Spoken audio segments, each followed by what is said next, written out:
जब भी कभी बड़े आविष्कारक की बात होती है तो वहां सबसे पहला नाम आता है या तो एल्बर्ट आइंस्टाइन का या न्यूटन का।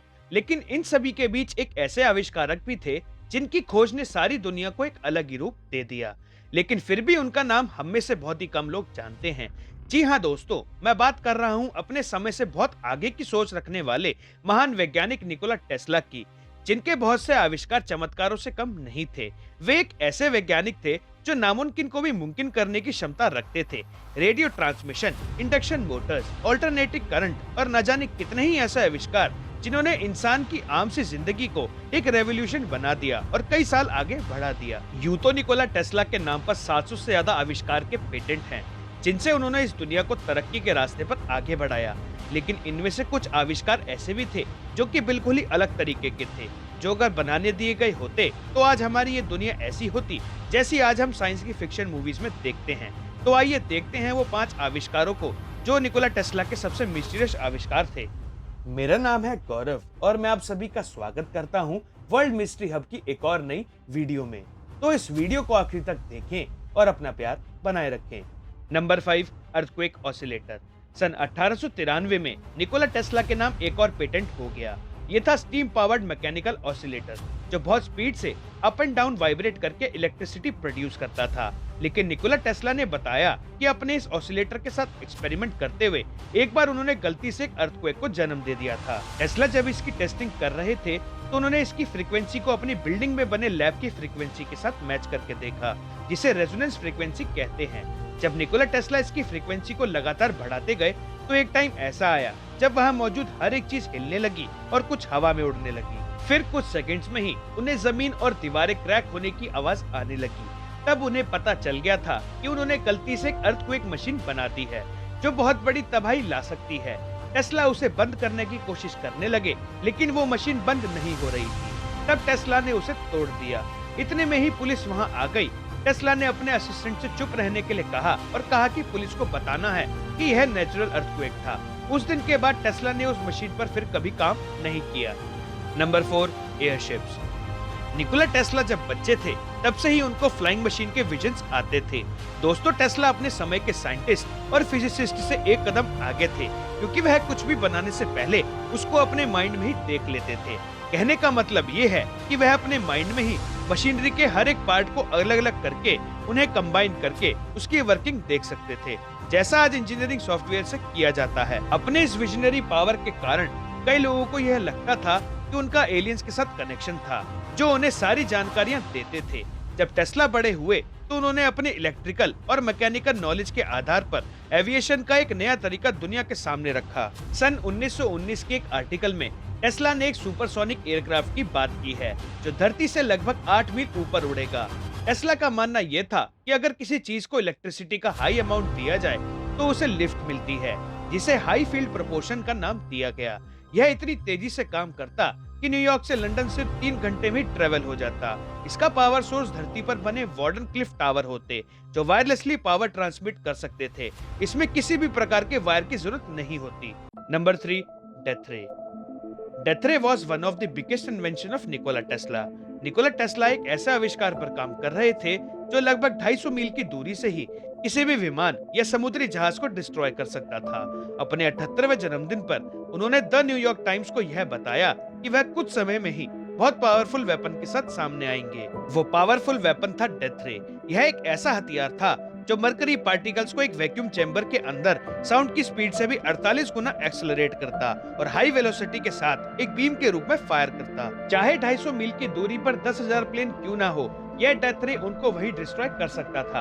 और सिर्फ आसमान में ही नहीं, जमीन या समंदर पर भी दुश्मनों के जहाज या व्हीकल को खत्म कर सकता था। न्यूयॉर्क टाइम्स ने इसकी पावर का अंदाजा लगाते हुए इसे डेथ बीम का नाम दिया, क्योंकि इससे एक पल में ही हजारों लोग मारे जा सकते थे। लेकिन टेस्ला एक अलग सोच के व्यक्ति थे। वो इस दुनिया को एक पीसफुल वर्ल्ड के रूप में देखना चाहते थे। उनका मानना यह था कि अगर हर देश के पास डेथ रे होगा तो कोई भी देश एक दूसरे पर हमला नहीं करेगा, क्योंकि अगर कोई हमला करता भी तो उनका जहाज दूरी से ही नष्ट कर दिया जाता। लेकिन मिलिट्री ने उनके इस प्रोजेक्ट में रुचि न दिखाते हुए एटम बॉम्ब में रुचि दिखाई, जिसकी वजह से दुनिया में कितनी तबाही हुई है वो हम सब देख ही चुके हैं। Number 2, wireless electricity. सन 1901, long island, New York. Nikola Tesla ने उस समय के सबसे बड़े इन्वेस्टर में से एक जेपी मॉर्गन से $1,50,000 अपने नए प्रोजेक्ट पर लगाने की गुजारिश की। वो एक टावर बना रहे थे जिसका नाम वार्डनक्लिफ टावर था। टेस्ला ने मॉर्गन को यह बताया कि इस टावर का यूज रेडियो ट्रांसमिशन के लिए किया जाएगा ताकि डाटा को एक जगह से दूसरी जगह भेजा जा सके। लेकिन असलियत में वह इस टावर का यूज इससे काफी बड़े काम के लिए कर रहे थे। टेस्ला इस टावर की मदद से इलेक्ट्रिसिटी को वायरलेसली ट्रांसफर कर सकते थे। जिस बिजली को आज हम इतने बड़े बड़े वायर्स के साथ एक जगह से दूसरी जगह ट्रांसफर करते हैं, उसे बिना किसी वायर के मिलियन वोल्ट्स की इलेक्ट्रिसिटी को एयर के थ्रू पास कर सकते थे, जिसमें टेस्ला अर्थ को एक बड़े कंडक्टर की तरह यूज कर रहे थे ताकि अगर कहीं भी बिजली यूज करनी हो तो बस धरती में एक लोहे का रॉड गाड़ना पड़ता, जिसमें वह काफी हद तक कामयाबी हो चुके थे। उन्होंने 2 मील तक आसानी से बिजली को ट्रांसफर कर दिया था और वह ऐसा हजारों मील तक भी कर सकते थे। फिर भी इस प्रोजेक्ट की फंडिंग जेपी मॉर्गन ने बंद कर दी, क्योंकि उन्हें साथ में यह भी पता चल चुका था कि टेस्ला इससे अनलिमिटेड बिजली बना सकते हैं, वो भी फ्री में, जिससे उनकी एनर्जी प्रोड्यूस करने वाली कंपनीज का प्रॉफिट खतरे में पड़ सकता था।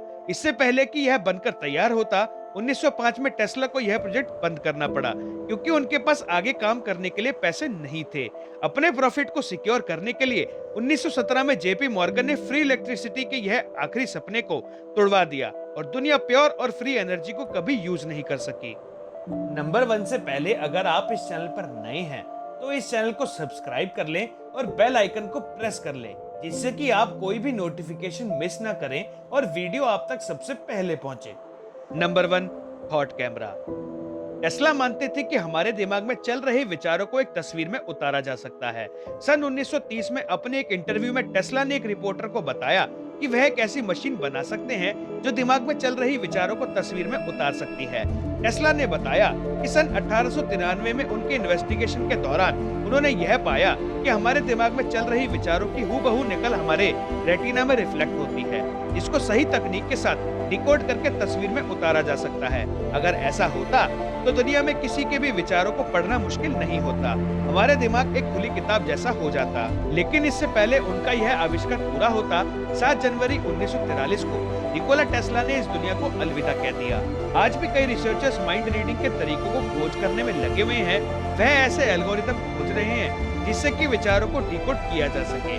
निकोला टेस्ला आज के मॉडर्न साइंटिस्ट से बहुत आगे थे, जिस कारण उन्हें मैन ऑफ द फ्यूचर की उपाधि दी गई थी। यह बात बहुत ही कम लोग जानते हैं कि टेस्ला को गैलीलियो फेरारिस की कुर्सी दी गई थी, तो किसी और साइंटिस्ट को नहीं दी गई। Wireless data transfer, artificial intelligence और कई तरह के डिटेक्शन डिवाइसेस की प्रेडिक्शन निकोला टेस्ला ने पहले ही कर दी थी। तो दोस्तों, ये थे निकोला टेस्ला के ऐसे आविष्कार जो कभी पूरे नहीं हो पाए। अगर ये आविष्कार पूरे हो जाते तो आज हमारी जिंदगी किसी साइंस फिक्शन मूवी जैसी होती। अगर आप निकोला टेस्ला के बारे में और भी जानना चाहते हैं या इस वीडियो का सेकंड पार्ट देखना चाहते हैं तो हमें कमेंट करके जरूर बताएं। मैं उम्मीद करता हूं कि आपको वर्ल्ड मिस्ट्री हब का यह एपिसोड पसंद आया होगा। इस एपिसोड को लाइक करें, शेयर करें सभी के साथ और अपने सुझाव और फीडबैक हमें कमेंट सेक्शन में देना ना भूलें। ऐसे ही इंटरेस्टिंग और मिस्टीरियस एपिसोड्स के लिए हमारे इस चैनल को सब्सक्राइब कर लें। आप हमें इंस्टा, स्नैपचैट और फेसबुक पर फॉलो कर सकते हैं, लिंक डिस्क्रिप्शन में दिया हुआ है। Thank you for watching.